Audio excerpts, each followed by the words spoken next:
Shalom, Most High in Christ bless. My name is Captain Lemuel with Israel United in Christ. There is much mystery surrounding who the Afro-Syrian population is today. Let's look and identify biblically who they are. Faida Jailer, an educator, activist, and author of the book, The Afro Encyclopedia, specializing in African diaspora history, wrote this about the Afro-Syrians. Let us be clear. It was the Arabs who set the foundations for exporting Africans, for taking the people of Africa to strange and horrible lands. But Africans were not considered capital by the Arabs as they were by capitalists. It was true that many Arabs saw Africans as inferior human beings, destined for bondage. And lots of money was made capturing, preparing, selling, and buying Africans. But this was done within the tributary economic framework. And many of the Arabs were themselves Africans. I want to hone in on that word destined.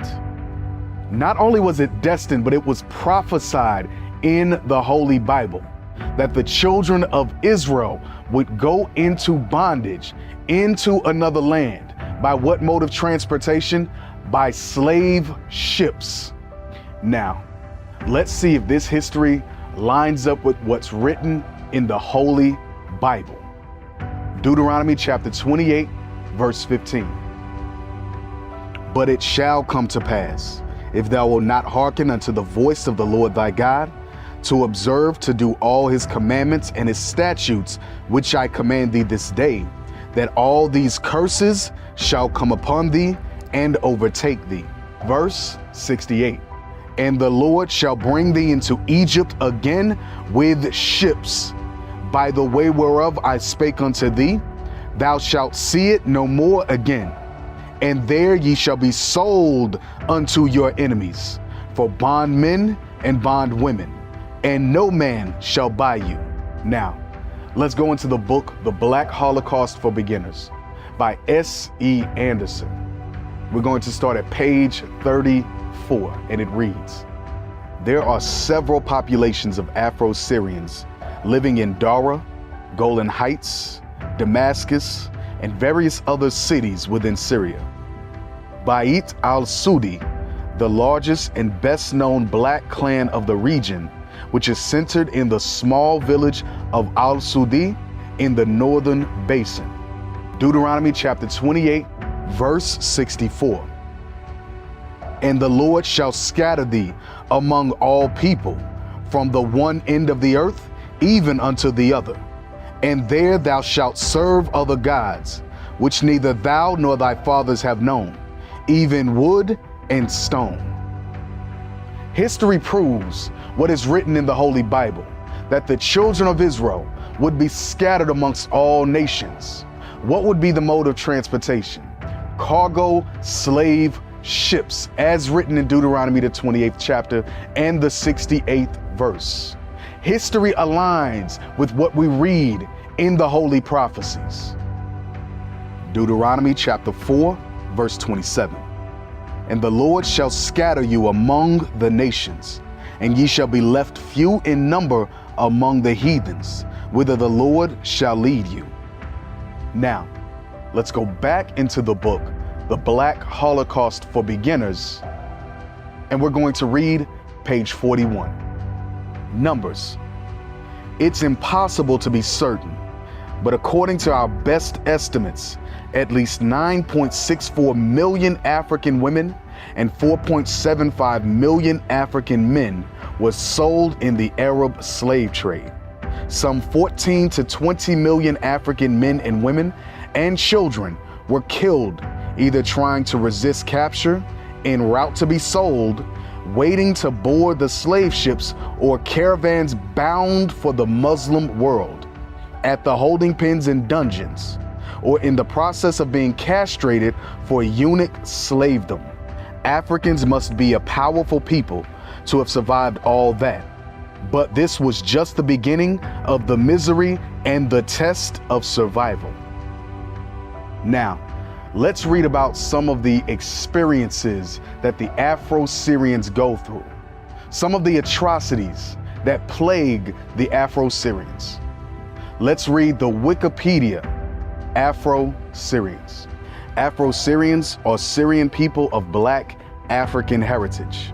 They almost entirely live in southwestern Dara and the bordering Golan Heights, with only a handful living in other parts of Syria and other parts of the world. Social condition. The existence of Afro-Syrians is very little known in Dara and basically unknown in other parts of Syria. Afro-Syrians are highly concentrated in southwestern Dara. They are the smallest Afro-Arab group. On top of war and occupation, Afro-Syrians experience severe racism and discrimination, including not being given any representation at all. Their population is unknown and has never been recorded. Deuteronomy chapter 28, verse 33. The fruit of thy land and all thy labors shall a nation which thou knowest not eat up, and thou shalt be only oppressed and crushed alway. The children of Israel, whom we know today as the Afro-Syrians, face racism, discrimination, and a lack of identity. But we're bringing them back to who they are according to the Holy Bible. You are not Afro-Syrians. You are not Africans. You are the children of Israel, God's chosen people.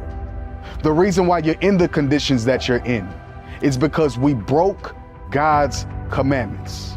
And Moses prophesied that if we broke God's commandments, all these curses would come upon us and overtake us. So whether in the Americas, in Africa, in Syria, and throughout the four corners of the earth, we face the same conditions. Leviticus chapter 26, verse 17. And I will set my face against you, and ye shall be slain before your enemies. They that hate you shall reign over you, and ye shall flee when none pursueth you. The predominant religion amongst Afro-Syrians is Islam first and foremost, and Christianity. This is not the religion of your forefathers. These are not the religions that you were given. God gave you his commandments. God gave you his laws. The reason why you worship and serve Allah, the reason why you worship and serve a Caucasian Jesus is because of the curses. Deuteronomy chapter 28, verse 64. Deuteronomy chapter 4 and verse 27. You must come back to your history, your heritage, your culture as the children of Israel. And with that we say, Shalom. What is a nation?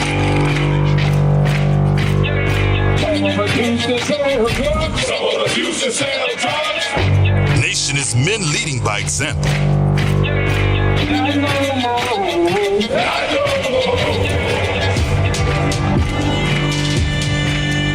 Nation is family.